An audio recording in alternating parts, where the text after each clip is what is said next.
салом. хабарҳои муҳими радиои озодиро аз рӯзи ҷумъа 5 декабр ман Хиромон Бақозода тақдим мекунам. Президенти Тоҷикистон таърихи баргузории интихоботи навбатии парлумониро дар кишвар ба рӯзи 1 марти соли 2015 таъин кард.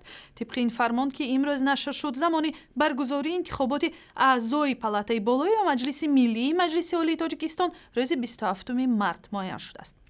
дар ҳамин ҳол тибқи иттилои масъулини комиссияи марказии интихобот ва райпурсии Тоҷикистон омодагиҳо ба интихоботи маҷлиси намояндагон аз фардо рӯзи 6 декабр оғоз шуда, дар ҷараёни он бо ҳизбҳои сабти ном шуда ва васоити ахбори дохилию хориҷӣ мулоқотҳо баргузор мешавад.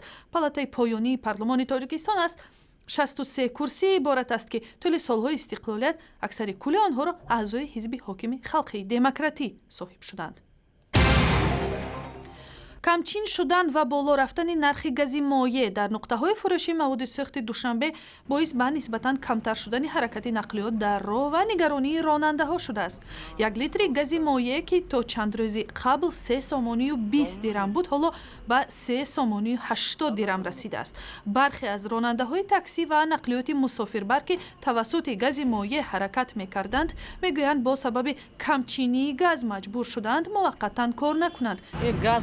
پست و بلند شدن گرد مولی راهگیرای خیلی بلند و پس نکردیم. همون خیلی سوده. اگر خیروز بروز اگر قیمت شدن گیرد نرخ نمای گاز هیچ که راننده ها کار برآمده نمیتونن از سبب خیسان گاز. بسیاری راننده ها بس کردگی هستند از سبب قیمت شدن گاز. ҳанӯз нархи нақлиёти мусофирбар гарон нашудааст, вале нозирон мегӯянд эҳтимол нархномаҳои автобусу маршруткаҳо ба зудӣ тағйир ёбанд.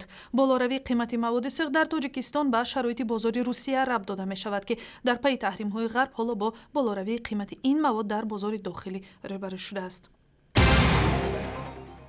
дар ноҳияи Файзобод мақомот ба тахриби иншооти ёрирасони ба гуфтаашон ғайриқонунӣ бунёд шуда пардохтанд.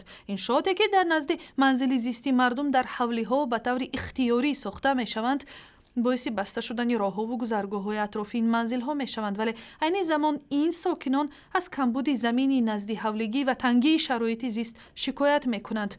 иншооти ёрирасони ҳавлии Дилафрӯз Холова ки дар кӯчаи Рӯдакии ноҳияи Файзобод ҳамин гуна тахриб шудааст, яке аз 4 маконест ки бо қарори ҳукумати маҳаллӣ аз байн бурда шуд. дар ҳоле ки Холова аз ин қарор норозӣ аст, мақомот мегӯянд сохтмонҳои ғайримуҷоз солҳои охир ба як мушкили умдаи ноҳия табдил шудааст. овозхони маъруф Шабнами Сурайё хабареро ки гӯё баргузории консерти ӯ дар Нюйорк бо мушкил рӯбарӯ шудааст, рад кард ва гуфт ки таъхири намоиши ҳунарӣ танҳо бо далели машғул буданаш ба барномаҳои соли навӣ ба муҳлати дигар гузаронида шуд. консерт бояд моҳи декабр баргузор мешуд ба навиштаи афроди наздик ба Юлдуз Усмонова, ситораи попи Ӯзбекистон ки гӯё ташкилкунандагони консерти муштараки Шабнам ва Юлдуз дар Нюйорк бо ваъдаи баргузории як намоиши ҳунарӣ дар моҳи октябру декабр ба ваъда вафо накардаанд ва чиптаҳоро фурӯхта пулро ба ҷайби худ задаанд, дар ниҳоят консертро лағв карданд. Шабнами Сурайё дар суҳбат бо озодӣ қазияро дигаргуна шарҳ дод. ин гапҳоамаш дурӯғай бовар накунед. аз хотире ки рости гап ман худам рафта натонистам, аз амн хотир консерт нашуд. ман имина ман нею хай бо мумкин ягон бечора ягон шошта боша.